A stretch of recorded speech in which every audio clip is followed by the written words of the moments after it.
Hey, explainer heads! Before we get into the absolute madness of this story, do me a favor and smash that subscribe button so you never miss an investigation. Trust me, you don't want to miss this one. All right, let's talk about Ghislaine Maxwell's money, or, her supposed lack of it. The official story was that she was basically broke, a down-on-her-luck socialite.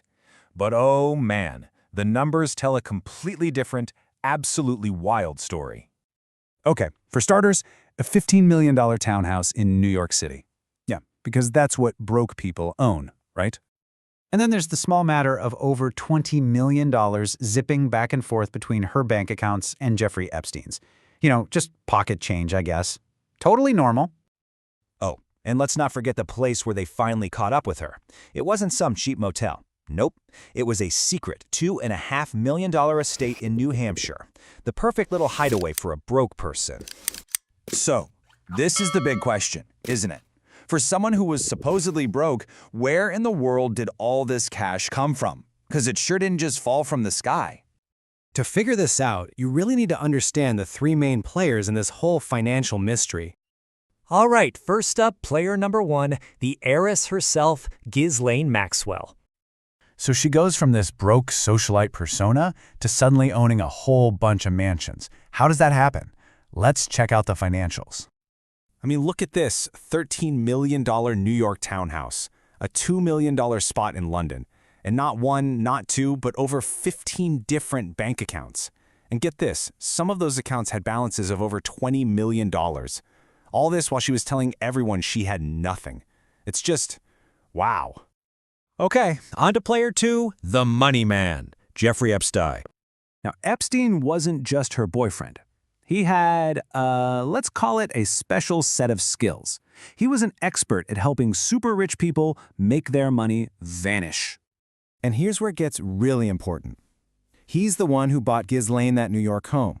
He's the one who transferred millions to and from her accounts. And his entire specialty? Helping the mega wealthy park their money offshore. Keep that phrase in your head. Park their money. And that brings us to our final, and maybe the most critical player in this whole thing, the patriarch, Robert Maxwell. Yeah, her dad.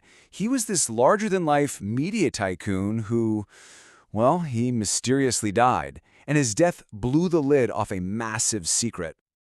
Okay, you have to hear this. Her dad, Robert Maxwell, stole $460 million. Not from a bank, but from his own company's pension fund, his employees' retirement money. Then, poof, he mysteriously falls off his yacht, which, by the way, was named the Lady Ghislaine, and dies. And what's one of the first things Ghislaine allegedly does? She has paperwork linking her dad to Jeffrey Epstein shredded. Shredded? Talk about a red flag. So, how do all these pieces fit together? The heiress, the money man, and the patriarch. Well, this is where we get to the really explosive theory. A former friend of Ghislaine's dropped this absolute bombshell. They said that Epstein and Robert Maxwell had a secret deal to siphon off funds. A secret deal, right before he died. So here's how the alleged scheme went down. It's like a four-step heist. Step 1, loot. Robert Maxwell loots almost $500 million. Step 2, park. He gives that stolen cash to his money-hiding expert Jeffrey Epstein. Step 3, launder. Epstein cleans the money. And step 4, inherit. The money, now clean, goes to Ghislaine as a secret inheritance. Boom. But wait, it gets even crazier, because we might never, ever know the whole truth. See, there are only two people in the world who could really tell us what happened, who could confirm if this whole thing was real. The money man, Jeffrey Epstein, and the patriarch, Robert Maxwell. And they're both dead. Dead men tell no tales, right? So what's the real story here? Was this just a father's secret gift to his daughter? Or was it a massive criminal conspiracy from the very beginning? You tell me. I really want to know what you think. Drop your wildest theories down in the comments below. Let's hear them. Thanks for watching, Explainer Heads. If you enjoyed this deep dive, make sure you hit that like button and subscribe for more. See you in the next one.